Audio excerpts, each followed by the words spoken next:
Bismillahirrahmanirrahim. Assalamualaikum warahmatullahi wabarakatuh. Alhamdulillahilladzi anzala ala abdihil kitaba wa lam yaj'al lahu 'iwaja. Wassalatu wassalamu ala sayyidina Muhammadin nabiyil mustafa wa ala alihi wa sahbihi wa man ihtada amma ba'd.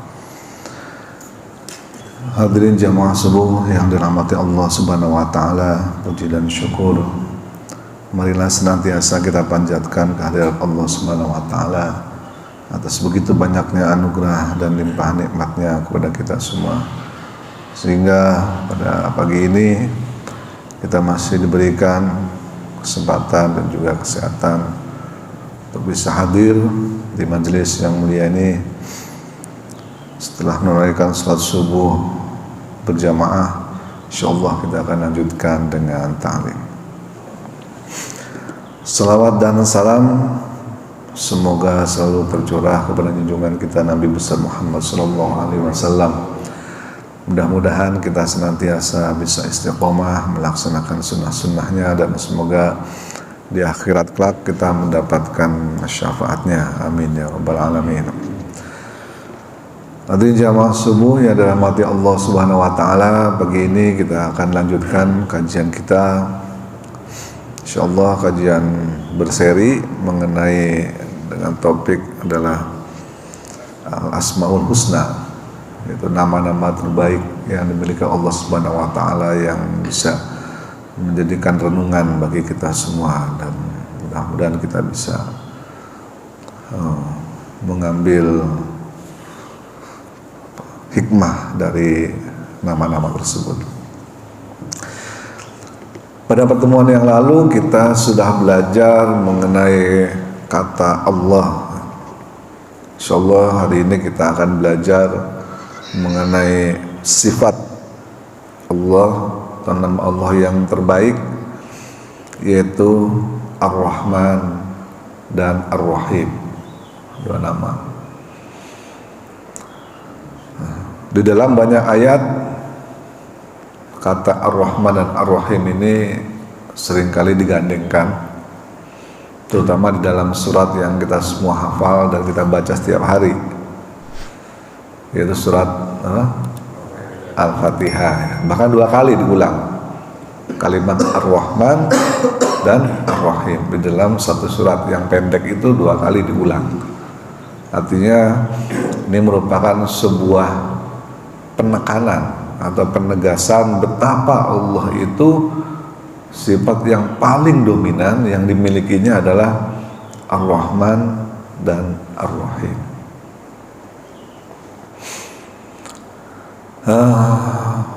Ada dua kata di situ, Ar-Rahman dan Ar-Rahim, yang sebetulnya dua kata itu terambil dari akar yang sama, yaitu huruf Ro, Ha, dan Mim. Satu akar sebetulnya, yang maknanya serupa sebetulnya, yaitu menunjukkan hal-hal tentang cinta, tentang kasih dan sayang. Dari sini betapa kita bisa membayangkan bahwa Allah Subhanahu wa taala adalah sebetulnya Tuhan yang penuh dengan cinta dan kasih sayang kepada seluruh makhluknya. Sebab kalau tidak, maka tidak akan ada manusia yang hidup di bumi ini. Betapa banyak orang yang berdosa di bumi ini tapi nggak diapa-apain oleh Allah, benar nggak? Kalau Allah tuh nggak cinta, ya kan, orang minum khamr misalnya, itu otomatis badannya gatal-gatal. Bisa nggak Allah bikin gitu? Bisa gitu. Gampang, ya kan? Kalau sekarang kan kita badan kita gatal-gatal kalau nggak mandi misalnya. Ya, badan kita gatal-gatal, ya kan, kalau digigit nyamuk. Nah, Badan kita gatal-gatal kalau kena kotoran apa misalnya gitu kan. Coba kalau Allah bikin badan kita gatal-gatal kalau minum AO. Gimana kira-kira? Bisa nggak Allah bikin itu? Bisa. Tapi Allah nggak bikin seperti itu. Kenapa? Nah itu dia. Karena Allah Ar-Rahman dan Ar-Rahim. Biarin, kasih kesempatan bertobat. Ayo tobat. Nggak, tunggu terus sama Allah sampai nyawanya ada di tenggorokannya. Selama nyawa belum ada di tenggorokan, pintu tobat selalu terbuka. Allah biarkan ada orang berdosa, tunggu, kasih sinyal suruh dia tobat, nggak juga kasih sinyal yang lain, nggak juga kasih sinyal yang lain, nggak juga kirim temennya ke situ, temuin sama temennya, nanti ada yang nasehatin, nggak juga kasih sakit, nggak juga sakitnya makin parah, nggak juga, udah kebangetan itu. Kasih sakaratul maut, nggak juga, ya udah masalah gimana lagi. Jadi pasti nanti di akhirat itu kita semua ini akan ditanya, lu ingat nggak kemarin ada si Anu datang ngasih tahu ke lu, tetap aja lu nggak mau dengerin kan? Nah itu nasihat dari saya kata Allah melalui orang itu. Jadi jangan pernah nanti di akhirat kita nggak bisa nuntut tuh di akhirat. Saya nggak pernah ada yang ngingetin, nggak pernah ada. Kan Allah akan bilang, kan kamu udah pernah sakit, saya kasih sakit parah misalnya gimana, kamu nggak tobat juga gitu. Jadi tidak ada istilah bahwa Allah itu nggak sayang sama kita, nggak ada. Semua hal Allah kasih jalan, kasih kesempatan terus menerus sampai selama nyawa belum di tenggorokan kita, terus kasih kesempatan sehingga nanti di akhirat kita nggak bisa mengelak, tidak bisa menyalahkan. Begitu banyak tanda, begitu banyak isyarat yang barangkali karena hati kita sudah terlalu tertutup oleh dosa, kita tidak menyadari tanda ataupun isyarat itu. Jadi ada Ar-Rahman dan ada Ar-Rahim. Menariknya di dalam Al-Quran itu kata Ar-Rahim seringkali digandeng dengan kata yang lain. Apa itu? Ghafur. Ghafur Rahim, nggak ada tuh Ghafur Rahman, ada nggak? Nggak ada, adanya Ghafur Rahim. Kemudian menariknya lagi di dalam Al-Quran ada surat yang namanya Ar-Rahman, nggak ada surat Ar-Rahim. Kenapa bisa begitu ya? Nah itu pertanyaannya. Ada surat Ar-Rahman tapi nggak ada surat Ar-Rahim. Ada kalimat Ghafurur Rahim tapi tidak ada kalimat Ghafurur Rahman. Kenapa begitu? Berarti ada bedanya dong antara Ar-Rahman dan Ar-Rahim.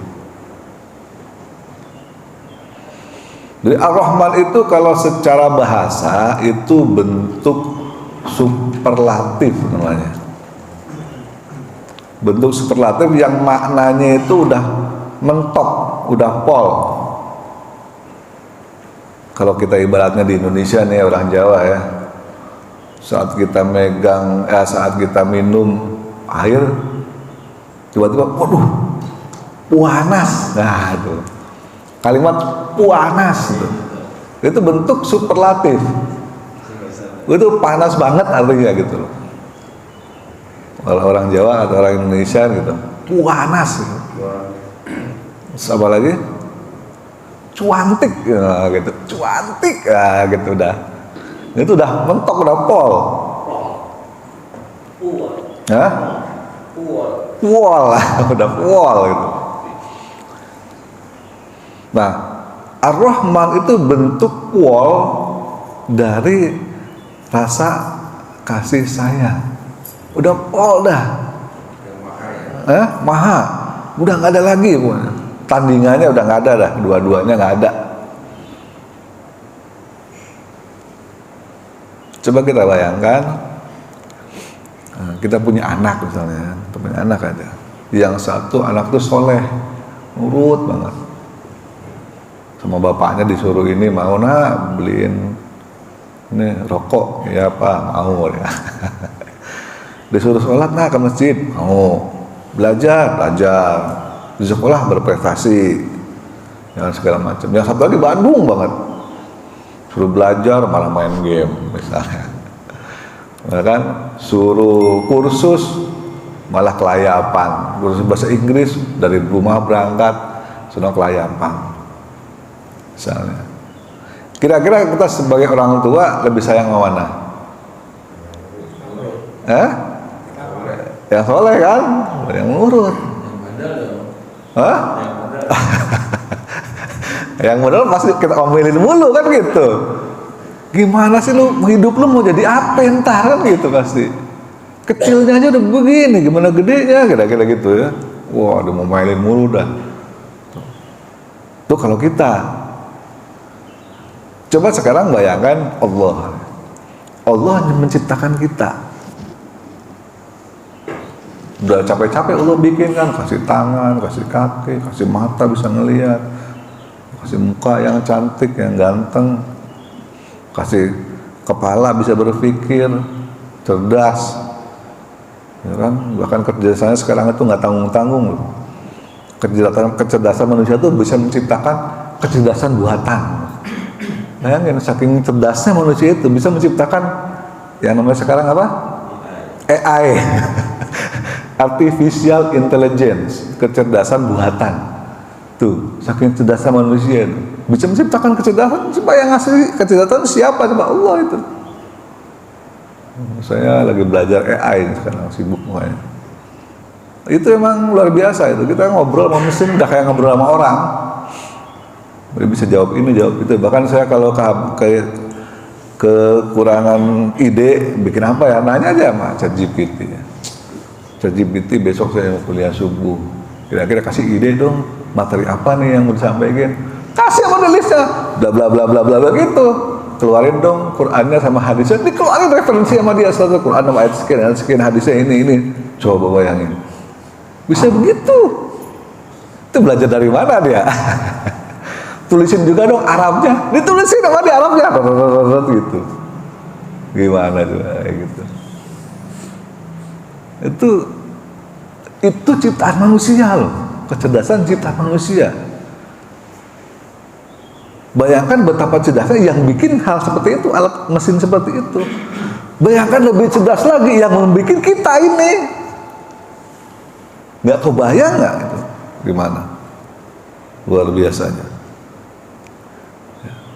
Udah gitu banyak dari kita ini yang tidak menyadari kita itu disayang sama Allah.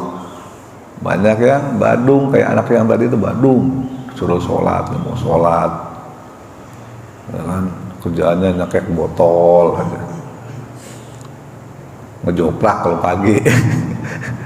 Kan ada tuh yang ngejoprak di situ pagi tuh bangunin, kepret, wih bangun, ngejoprak di depan masjid. Tapi Allah marah nggak?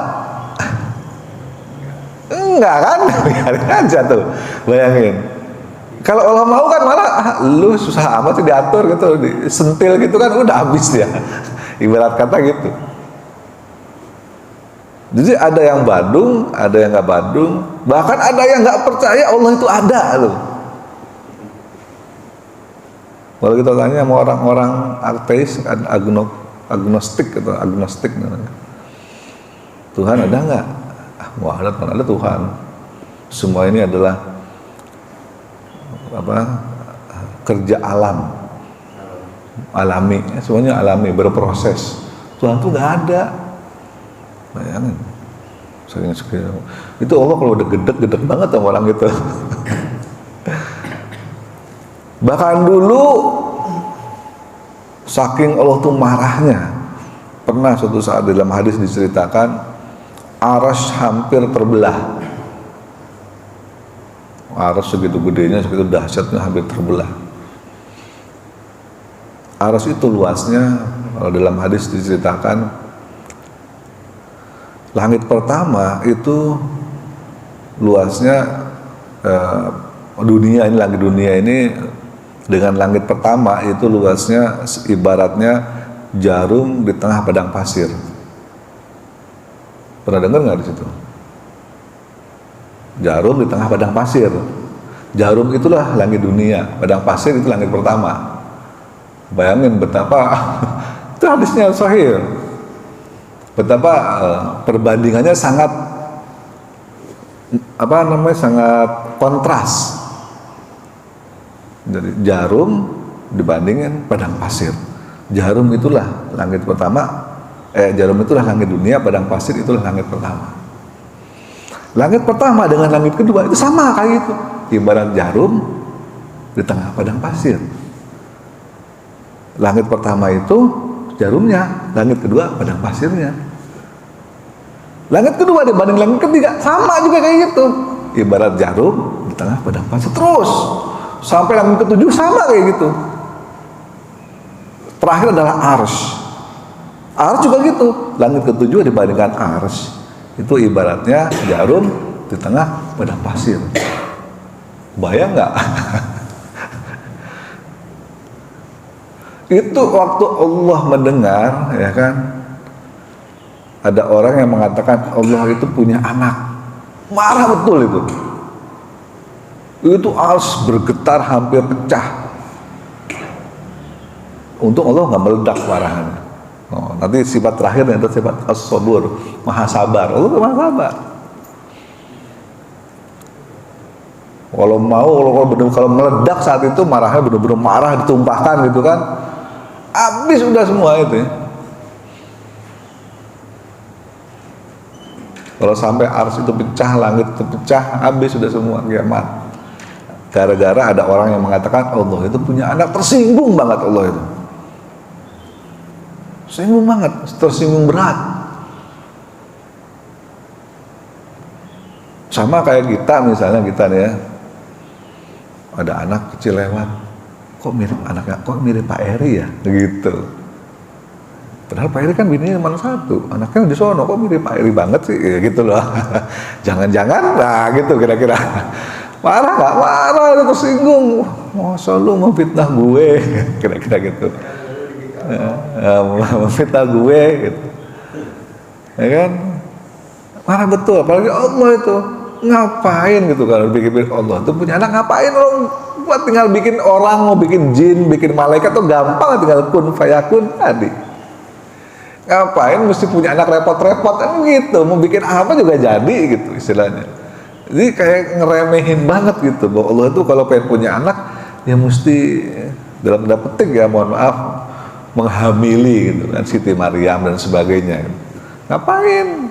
Kalau tinggal kun fayakun jadi Adam, jadi Hawa, jadi jin, jadi malaikat, jadi apa aja maunya Allah serap, jadi jagat raya, jadi arsy segala macam.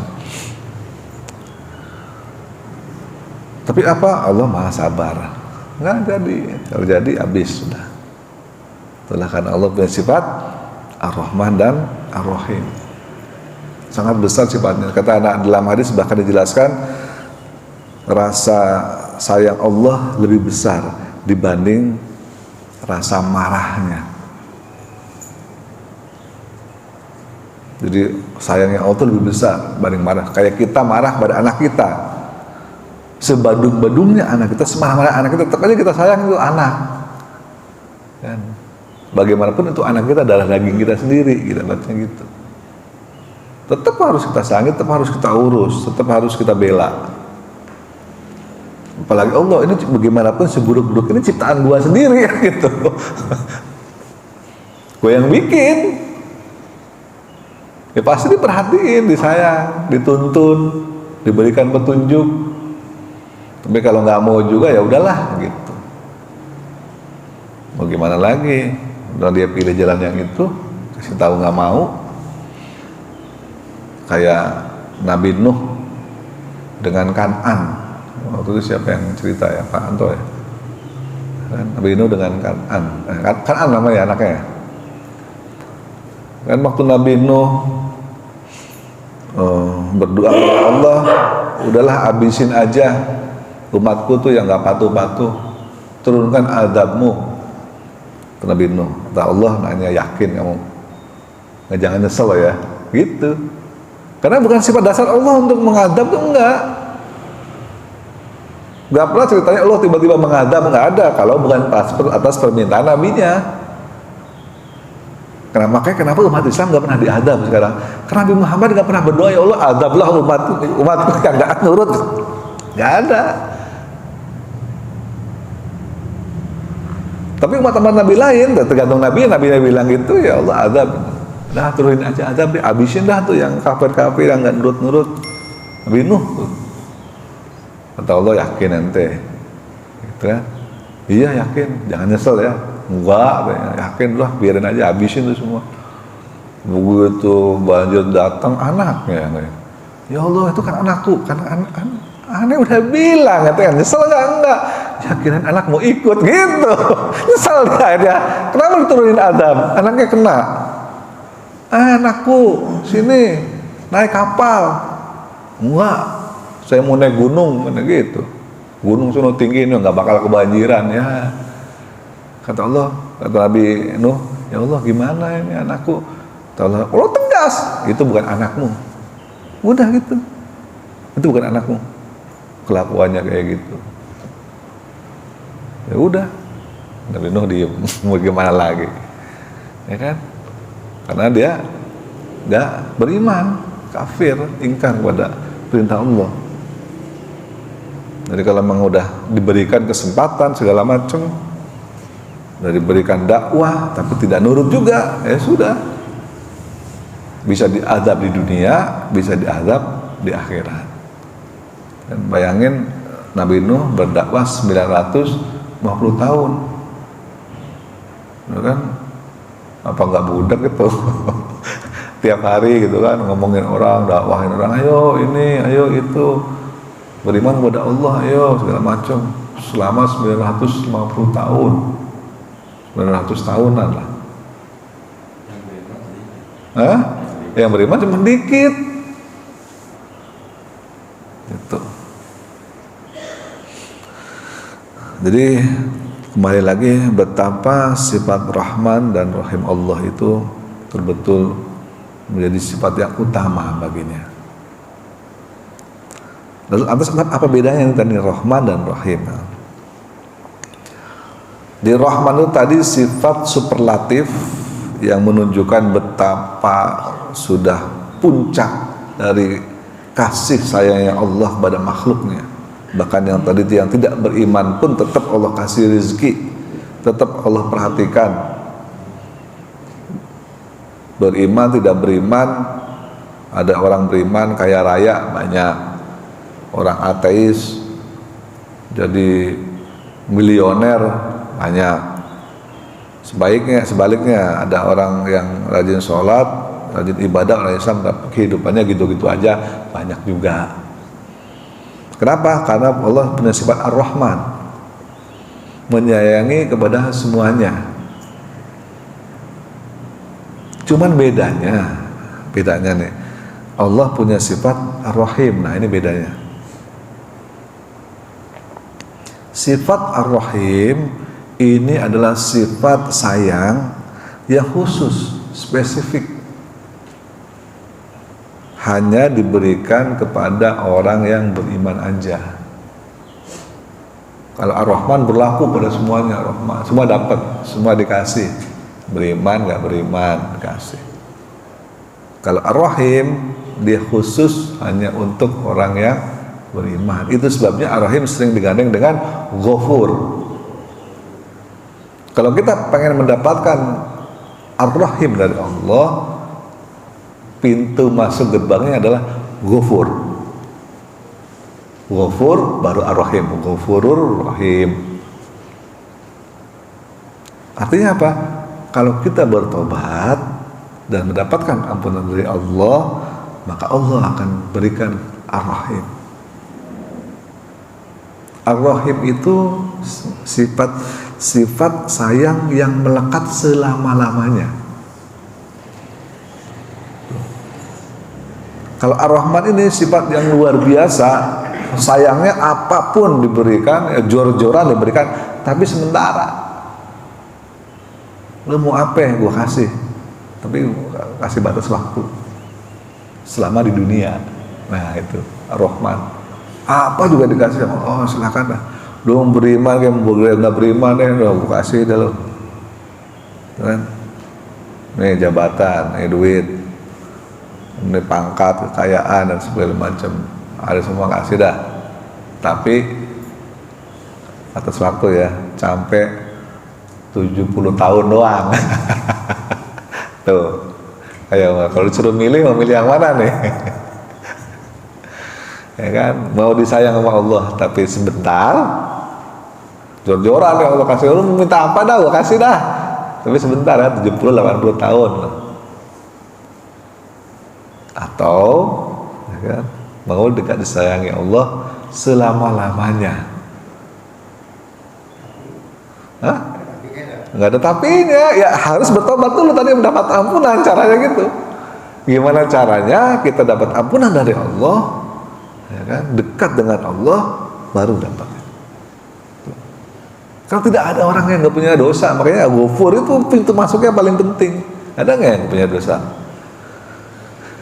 Nggak ada. Ya kan? Kalau di ruangan ini ada yang nggak punya dosa, saya pulang aja dah. Ngapain saya ngajarin orang yang nggak punya dosa gitu. Ya, jangan pernah kita merasa kita nggak punya dosa, itu aja udah dosa gitu. Kalau ada orang merasa tidak punya dosa, itu aja udah dosa. Nggak mungkin gitu loh, kecuali Nabi aja kalau nggak dibimbing punya dosa juga, salah juga. Nabi kalau nggak dibimbing, kenapa Nabi maksum nggak punya dosa? Karena dibimbing. Tiap kali mau dosa dibelokin lagi, tiap kali mau dosa dibelokin lagi. Nah kita ya siapa yang belokin? Siapa lu gitu? Yang ada mau bertobat, mau ibadah, dibelokinnya sama setan, sama iblis. Mau ke masjid, digoda, tengah jalan gak jadi, belok. Ya kan? Mau puasa Ramadan, ada yang ini, gunain belok lagi, gitu. Itu kita, kalau Nabi dibimbing terus sama Allah, kalau kita kebanyakan dibelokin sama hawa nafsu. Makanya tidak ada manusia yang tidak punya salah. Untuk itu pintu untuk mendapatkan sifat Ar-Rahim dari Allah adalah Ghafur, taubat. Setelah kita taubat dan kita mendapatkan Ghafur, maka kita akan mendapatkan Rahim. Rahim yang bersifat abadi selamanya.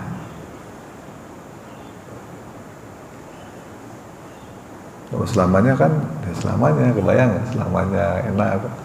Selamanya hidup ini enak terus. Peace terus itu, nyaman, nggak ada tua, muda terus, nggak ada sakit, sehat terus, ya kan? Nggak ada miskin, kaya terus, nggak ada jomblo, ya kan?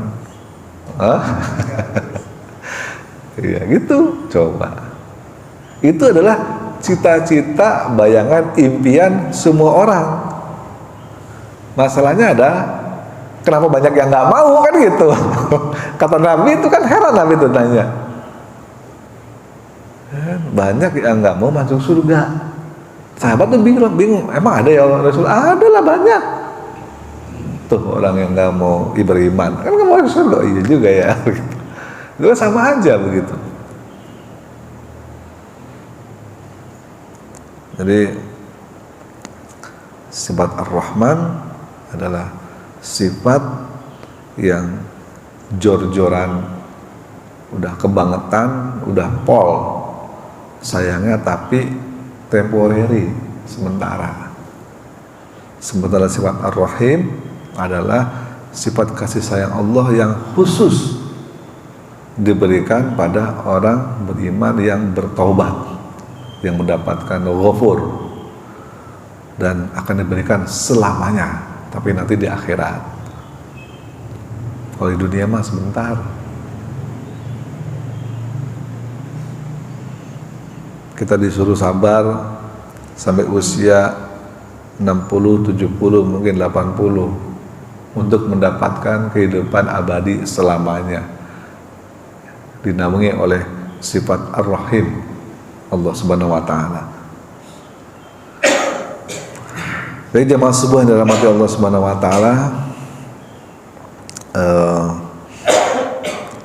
sifat Ar-Rahman itu didetailkan oleh Allah di dalam satu surat, yaitu surat Ar-Rahman.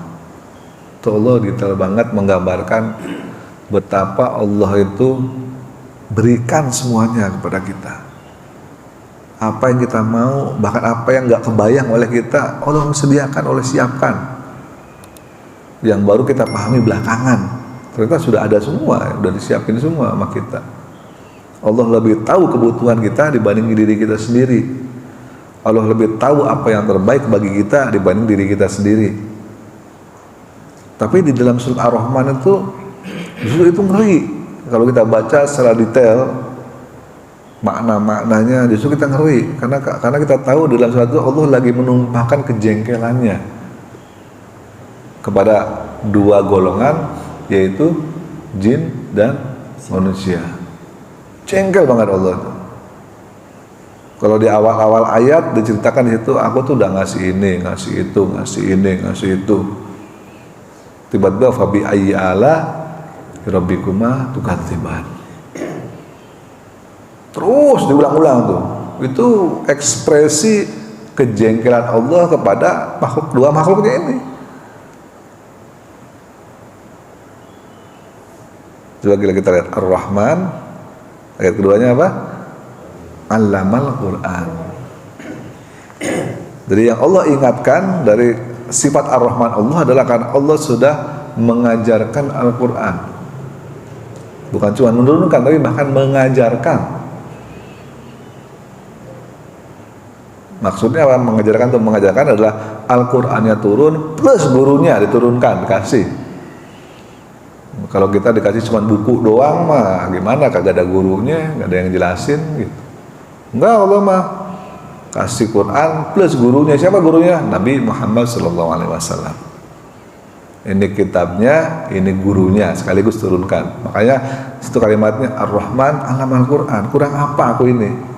Kalian sudah aku kasih kitab, kalian sudah aku kasih guru juga buat ngajar kalian, guru terbaik, guru yang tidak pernah bohong, guru yang senantiasa menyayangi kalian, peduli dengan kalian juga. Nggak ada tuh guru seperti Nabi Muhammad tuh, nggak ada. Bahkan di akhir hayatnya yang beliau ingat adalah bukan dirinya sendiri. Tanya ya Jibril, apa hakku, kata Nabi. Kata Jibril, engkau akan masuk ke surga yang paling tinggi.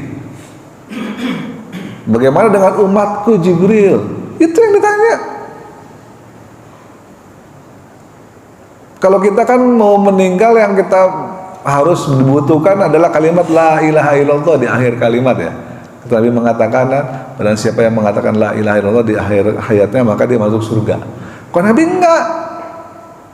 Yang diucapkan oleh Nabi apa? Ummati, ummati, umatku, begitu. Karena la ilaha illallah bagi Nabi udah merasuk dalam jiwanya, udah nggak perlu lagi dia. Justru dia ingat apa? Ummati. Ya Jibril, gimana umatku nanti sepeninggalku? Apakah mereka masih berimankah atau tidak? Apakah mereka masih menjalankan ajaran-ajaranku atau tidak? Cuma itu doang yang dipikirin Nabi. Saking sayangnya sama kita, nggak mau Nabi itu satu pun nggak ada, nggak mau, jangan sampai umatnya dia satu pun ada yang kepleset, nggak mau Nabi itu. Saking sayangnya sama umatnya. Ada seorang pezina, dia mengadu kepada Nabi, ya Rasulullah, gimana caranya aku kok nggak bisa meninggalkan zina ya? Ada yang ngaku kepada Nabi. Kalau kita baca di hadisnya, kata Nabi bilang, apakah engkau punya ibu? Pasti punyalah. Apakah engkau punya adik atau kakak perempuan? Punya. Coba engkau bayangin gimana kalau ibumu dizinai orang lain. Gimana kalau adik sama kakak perempuanmu dizinai orang lain? Apa kamu marah? Marahlah pasti. Nah itu kalau kamu berzina, ingat itu, yang kamu zinai itu mungkin ibunya orang lain, mungkin kakak atau adiknya seorang lain. iya juga ya Rasulullah ya. Balik dari dia. Beberapa hari kemudian datang lagi Rasulullah, nggak bisa, tetap aja gue zina, gitu. Nggak bisa ya Rasulullah, tetap aja saya nggak bisa, nggak kuat tahannya. Gimana ya gitu. Akhirnya sama Nabi dipegang dadanya, didoain. Habis itu berhenti dia. Dengan syaratnya kata Nabi. Ya udah kalau kamu nggak bisa, boleh kamu zina aja dah, nggak apa. Tapi syaratnya satu ya, pegang dadanya sama Nabi terus dibilangin gini. Satu kamu nggak boleh bohong. Oh gitu syaratnya, kok enteng ya Rasulullah? Iya, ya udah, oke. Nggak boleh bohong syaratnya. Begitu dia mau zina, nah, dia ingat tuh kata Nabi. Tuh, bini gua nanya gua dari mana, gua pasti bohong. Ya kan? Gak mungkin orang berbuat maksiat tuh gak bohong, gak mungkin, pasti bohong. Coba, ada nggak orang bikin maksiat tapi nggak bohong? Nggak ada. Orang mau korupsi pasti bohong, diawali dengan bohong. Orang mau judi pasti diawali dengan bohong. Orang mau minum-minum, mabuk-mabuk pasti diawali dengan bohong. Nggak ada yang enggak. Tuh. Makanya kata Nabi di dalam hadis menjelaskan, ya Rasulullah, apakah mungkin orang itu, seorang beriman itu mencuri? Mungkin, kata Nabi. Namanya juga manusia punya dosa. Apakah mungkin orang beriman itu berzina? Mungkin. Tapi begitu pertanyaan ketiga, apakah mungkin orang beriman itu berbohong? Nggak mungkin. Tuh. Artinya kalau orang bohong itu dianggap nggak beriman. Saya bayangin kan, berat sekali ini. Karena kunci dari semua dosa itu ujungnya pasti bohong. Bisa nggak kita berbuat dosa misalnya kan, tapi nggak boleh bohong? Nggak bisa, pasti ujungnya ada bohongnya. Ada manipulasi, itu kan bohong juga. Manipulasi, bohong-bohongan, project kan, harganya sekian, di markup sekian, itu kan bohong namanya. Ya kan? Begitu orang itu mau berzina, ingat, ntar kalau ditanya bini dari mana, aku bohong. Kata Nabi nggak boleh bohong, janji. Akhirnya nggak jadi deh. Akhirnya berhenti tuh zina, hanya gara-gara dia janji kepada Nabi nggak boleh bohong. Ya tentu diberikan hidayah juga ya, Nabi yang udah dipegang, didoain, hatinya gini doain. Nah kita siapa yang mau doain? Kalau mau dosa tuh gue dosa mulu, gimana caranya? Dari Nabi yang udah nggak ada.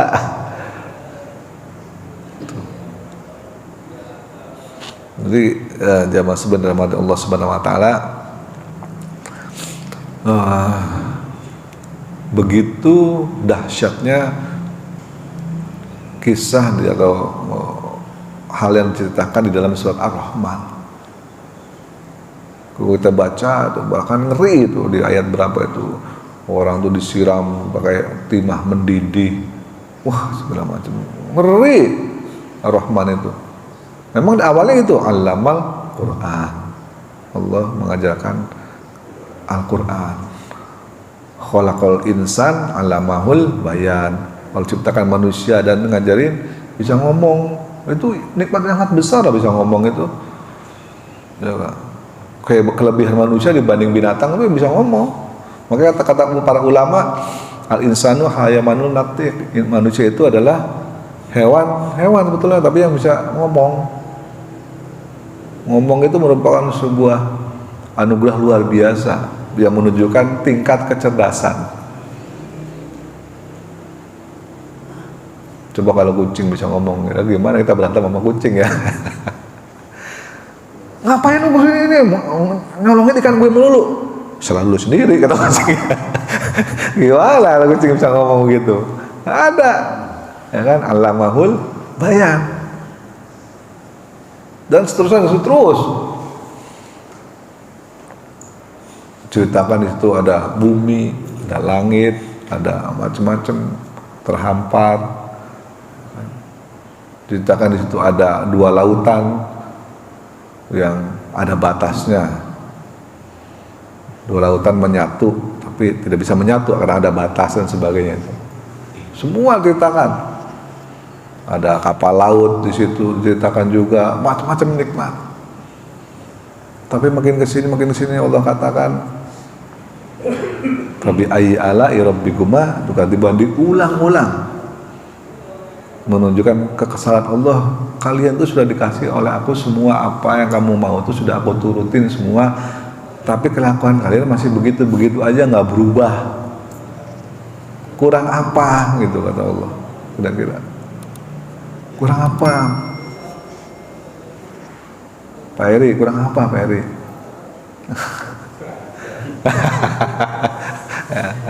Ada Pak Eri mulu, Pak Anies, kurang apa? Tuh gitu kata Allah, kurang apa? Tuh. Dulu Pak Anies di Bandung, nah begitulah tahu sendiri ya. Sekarang di masjid begitu. Dulu Pak Anies di NTT begitu, sekarang udah ada di masjid. Kurang apa? Kayak saya juga sama nih. Dulu saya nggak pernah ke masjid. Ya kan, gara-gara berantem sama bini jadi ke masjid, jadi DKM sekarang tuh. Kurang apa coba? Itu isyarat loh. Lu gara-gara berantem lu kesini kan gitu. Sampai sekarang gitu di sini. Itu isyarat sama Allah, penggiringan Allah giring dikit-dikit gitu. Jadi kurang apa tuh Allah tuh? Apa-apa dikasih, rumah dikasih, mobil dikasih, motor dikasih, bini dikasih, anak dikasih. Apa kurang apa lagi? Makan bisa makan. Tiap pagi makan gorengan, enak. Kurang apa tuh? Tapi kelakuan masih begitu aja gitu loh. Kadang-kadang kita lupa itu nikmat yang teramat luar biasa. Untuk kesal Fabi ayyi ala'i rabbikuma tukadziban. Ingat loh, itu pendek Ar-Rahman tuh, kita tuh dikasih kesempatan, kamu kasih apa-apa semua kasih. Tapi ingatlah, cuma sebentar. Jangan sampai nanti pas napas nyawa dari tenggorokan baru kamu sadar, oh iya, amal gua kurang, tobat gua belum. Itu udah terlambat. Sama kayak Fir'aun waktu tenggelam, baru dia amantu bi rabbika Musa wa Harun, aku beriman kepada Tuhan yang Musa dan Harun. Telat ente. Kata Jibril, dia telepin sama Jibril itu.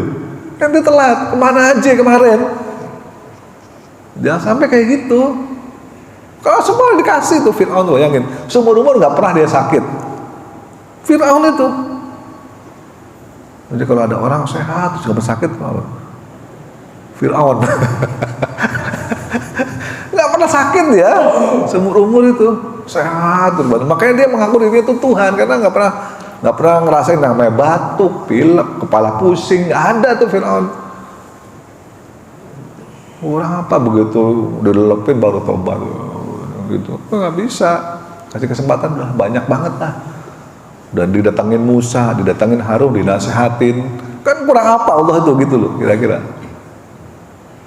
Sesat-sesatnya Fir'aun, Allah masih kasih loh, datangin Musa, nasihatin tuh Fir'aun, udah keterlaluan. Kita itu Fir'aun bukan gitu kan. Tidak sejahat Fir'aun, tidak sedablek Fir'aun gitu loh. Sejahat-jahatnya kita nggak ada ngaku kita itu Tuhan, itu nggak ada gitu loh. Tapi Fir'aun, lu bayangin, dia ngaku dirinya Tuhan, dia membunuh orang semena-mena, ya kan, mempekerjakan paksa orang kaum Bani Israel waktu itu dan sebagainya. Sejahat-jahatnya, sekejam-kejamnya Fir'aun, Allah masih tetap ngirim Nabi Musa, nasihatin tuh Fir'aun. Enggak langsung diadab, enggak. Kirim dulu Musa, tuh datangi Fir'aun. Udah terlaluan dia. Innahu togho, kata Allah di surat Toha itu. Udah terlaluan, udah togho itu. Togho itu udah banget, udah kebangetan dah. Udah melampaui batas. Nah, datangin, nasihatin, tapi dengan nasihat kaulan laina. Bahkan kalau kan jelasin, nasihatin dengan lembut ya. Bukan lu ya gini, gua nih utusan Allah. Enggak gitu, enggak boleh itu. Nasihatin dengan lembut. siapa tahu ya kan dia mau bertobat. Kasih kesempatan sama Allah. Sejahat-jahat Fir'aun, segeblak-geblak Fir'aun, dikasih kesempatan sama Allah. Dikasih Nabi turunin, kasih nasihat, tetap aja nggak bisa, ya sudah gitu. Itu Ar-Rahman, ingat, kasih semua tapi jangan terlena, karena cuma sebentar. Carilah Ghafur Allah supaya nanti di akhirat kita mendapat Ar-Rahim. Itu kalau kita nggak bisa dapat Ghafur, itu kita merugi banget. Nggak akan bisa dapat Ar-Rahim yang nikmat, yang kasih sayang selama-lamanya, itu nggak bisa kalau kita nggak lewat Ghafur. Harus dapat Ghafur. Silahkan nikmati di dunia ini, mau ngapain silahkan, terserah. Tapi jangan lupa tobat kembali sebelum nyawa di tenggorokan kita, karena Allah punya sifat tadi itu Al-Ghafur. Nanti kita belajar ada juga Ghafur, ya kan. Kemudian dapat Ar-Rahim nanti insya Allah di akhirat kelak. Ada yang bertanya? Ya silakan. Ar-Rahman mungkin maknanya menyangka. Itu kenapa kalau mengajarkan Al-Quran bahwa menciptakan manusia itu ada maksud tertentu kan? Menciptakan manusia. Kan di ayat berikutnya Allah mengajarkan Al-Quran, baru berikutnya menciptakan. Oh ya. Ya sekarang Al-Quran kalau bukan buat manusia, buat siapa? Buat jin dan manusia sebetulnya itu. Ya kan buat siapa? Allah turunin Al-Quran buat kucing. Mungkin lah orang kucing nggak bisa apa-apa. Makanya itu urutannya jelas itu. Allah ajarkan Al-Quran kepada siapa? Pada manusia yang mampu menerima Al-Quran. Kan kalau kambing kan nggak bisa gitu. Makanya Al-Lamhul Bayan, syaratnya supaya bisa belajar Al-Quran harus dikasih bisa ngomong. Bicara. Kalau nggak bisa bicara, bagaimana belajar Al-Qurannya gitu. Makanya kata Allah, Allah ajarkan Al-Quran. Tapi Allah kasih fasilitas supaya ini bisa menyerap pelajarannya, yakin bahwa yang diajarkan ini mampu. Caranya gimana? Al-Lamhul Bayan. Ya kan, dikasih pelajaran dan bisa ngomong, bisa berpikir. Ngomong itu adalah puncak dari bisa berpikir. Makanya dia bisa ngomong. Puncak kecerdasan intelektual tuh cirinya adalah dia bisa ngomong. Betul. Oke, ada lagi? Baik, kalau tidak ada mungkin kita cukupkan kajian kita di pagi ini dengan dua sifat. Mudah-mudahan ada manfaatnya bagi kita semua, khususnya bagi diri saya sendiri, dan mudah-mudahan juga kita bisa belajar hikmah dari kedua sifat Ar-Rahman ini. Kita tutup dengan membaca kafaratul majlis. Subhanakallahumma wa bihamdika asyhadu an la ilaha illa anta astaghfiruka wa atubu ilaik. Billahi taufiq wal hidayah. Wassalamualaikum warahmatullahi wabarakatuh.